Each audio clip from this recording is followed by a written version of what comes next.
जी महंगी समया रौरा होइनी समधिया भरुआ सुनी महंगाई के जवाब जी जी चावल के भाव सुनत डर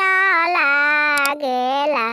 दालावा बनियावा छिपायो जी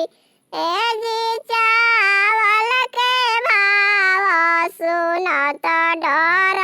लागेला दालावा बनियावा छिपायो जी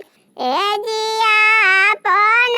बहिना बनियावा के देती हो जैते महंगी से सस्ती जी जी दही के भाव सुनत डर लागेला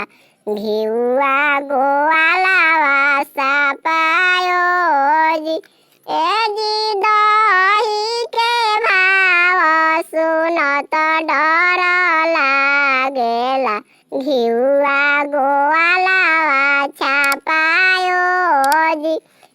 जी आपन दीदिया गोवाला के देती हो जाते महंगी से सस्ती जी